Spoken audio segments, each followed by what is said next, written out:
Scientists have found 12 simple things you can do every day to get your dog to love you more.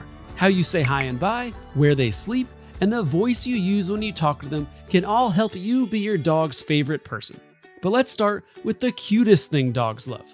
One scientist took 10 dogs and put them in a room with their owners. After the owners interacted with their dogs for an hour, she measured their oxytocin levels, which is known as the love hormone that helps us bond with others. She found that the more times the owners kissed their dogs, the higher their dog's oxytocin levels were. So, if you want your dog to love you more, according to this study, you should kiss them more. But kissing them isn't the only physical touch dogs love. A study from South Africa paired 18 dogs with 18 humans and had the humans pet the dogs.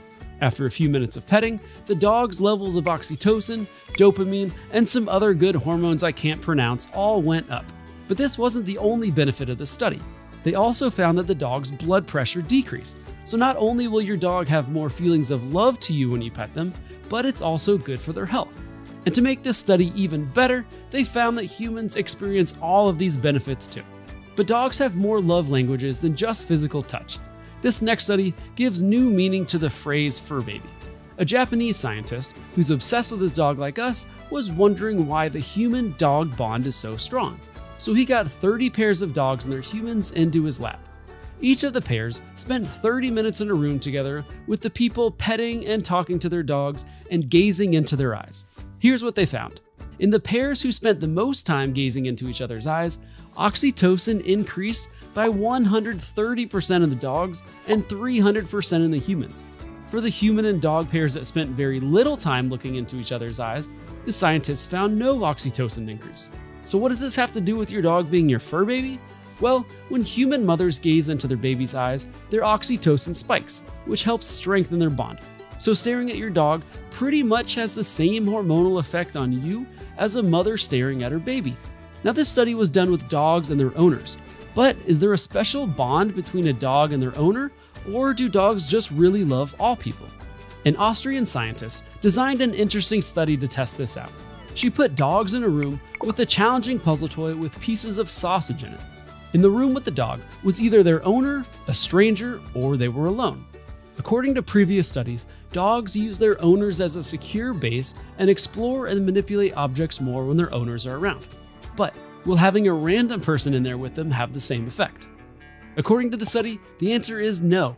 Dogs whose owners were in the room with them worked on the toy longer than if they were alone or with a stranger, signifying that they are more comfortable when their owners are around. But one thing I was surprised to learn was that if there was a stranger in the room with them, or if they were alone, there wasn't any significant difference in how long they played with the toy. This next study is all about what not to do, but first, if you love your dog and want them to love you back, subscribe to Doggy Digs so you never miss any of our future doggy videos. Okay, so we've learned a few things that your dog will love. But this next study shows an unfortunately common thing people do that stresses dogs out. In Portugal, they studied 92 dogs that were trained using either rewards-based training, aversive training methods, also known as punishment-based training, or a mix of both. This probably comes as no surprise, but after the training sessions, the dogs that were trained using aversive methods showed more signs of stress and had higher levels of cortisol, which is known as the stress hormone. But the crazy part is that this study didn't just look at dogs during and right after their training sessions.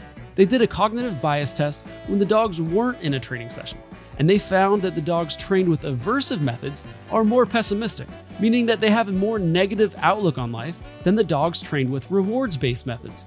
So, if you want to have a happy dog, according to this study, you should only use rewards-based training methods instead of punishment.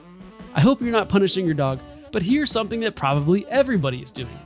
Using the dog voice. Yep, we all know the dog voice. High-pitched, sweet, and slightly annoying. For some reason, people use this voice to talk to dogs. But does it actually help your dog like you more? A study from the University of York in the UK looked at how dogs react to the dog voice versus a regular adult voice. They found that when dogs were spoken to in the dog voice, they spent more time looking at the person and spent more time being physically closer to that person than if they used a regular human adult voice. Of course, you can't have a dog voice without a ridiculous nickname for your dog, so leave a comment with your dog's craziest nickname and let's see whose is the most hilarious. Now, you know that you can pet your dog, talk to them, and look at them to help them love you more. But there's actually something you can do that's even lower effort than that and costs you nothing. Yep, I'm talking about spending time with your dog. One study found that the more time you spend with your dog, the less likely they are to have separation anxiety. And another found that the more time you spend with them, the fewer behavior problems are likely to have.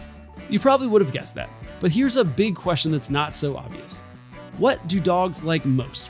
Quality time with you or food? A study in Atlanta, Georgia tried to answer this question once and for all. They did this with 3 experiments. In the first 2, they did an MRI on the dog's brains when presented with different objects that represented food or praise. And then in the 3rd experiment, they put the dogs in a Y maze with food in one branch of the Y and the dog's owner in the other. So what were the results? Well, they were pretty much split evenly. Some dogs preferred food and some dogs preferred human praise. But here's the interesting part. Whichever option a dog preferred was pretty consistent across all 3 experiments. So the dog was either a big foodie or a people lover. Now let's see what my dog prefers. Will he choose coming to me or going over to the bowl with some treats in it? Well, this is embarrassing. My dog prefers some measly treats over the person who's the source of these treats and who gives him belly rubs every day. Now the results from this experiment could be different depending on which treats I used or how long it's been since he's seen me. And that disclaimer goes for pretty much all of these experiments. They're not true for 100% of the situations, so take them with a grain of salt. Now we're going to address a controversial thing that many dog owners do, but first, here's a study about a simple thing you can do to get your dog to love you more. Scientists from Hungary looked at how a dog owner's attachment style affected the dog. Through a survey of 1,508 dog owners, they found that dogs are more likely to have separation anxiety if their owners have an avoidance attachment style. Now, what exactly is an avoidance attachment style? The study describes this as the owner avoiding intimate contact and affection. So one thing you can do to help your pup not develop separation anxiety is give them lots of loving so that they can be confident that you will be there for them. And speaking of giving them lots of loving, here's a question that almost everyone has a strong opinion about. Should you let your dog sleep with you? Well, here's what Dr. Dana Varble, the Chief Veterinary Officer for the North American Veterinary Community, says. In general, it is a very good thing for animals to sleep with their people. She said pets that sleep with their humans seem to have a, quote, higher trust level and tighter bond with the humans that are in their lives. And here's another quote from her. Dogs and cats who are more closely bonded with their humans get additional health benefits, including increases in beneficial neurotransmitters such as oxytocin and dopamine. Do you sleep with your dog? Well, no matter your stance on your dog sleeping in your bed with you, here's something that every dog owner has to do. Say hi and bye to their pup. And luckily for us, scientists have studied the best way to do each of these. First, let's talk about how to greet your pup. A Swedish scientist did a study where she had a person walk into a room with the dog. The person, who the dog already knew, greeted them one of 3 ways: by talking to them and giving them physical contact, only talking to them, or ignoring them. There were 18 pairs of humans and dogs in the study, and they did blood samples to test the dog's oxytocin levels after being greeted. Can you guess which type of greeting raised the dog's oxytocin the most? Yep, the talking to them and physical touch. And not only did they have increased oxytocin levels, but cortisol, the stress hormone, went down the most during this greeting. But what about saying bye? An Italian study had people either pet their dogs for a minute before leaving, or not pet their dog at all before leaving.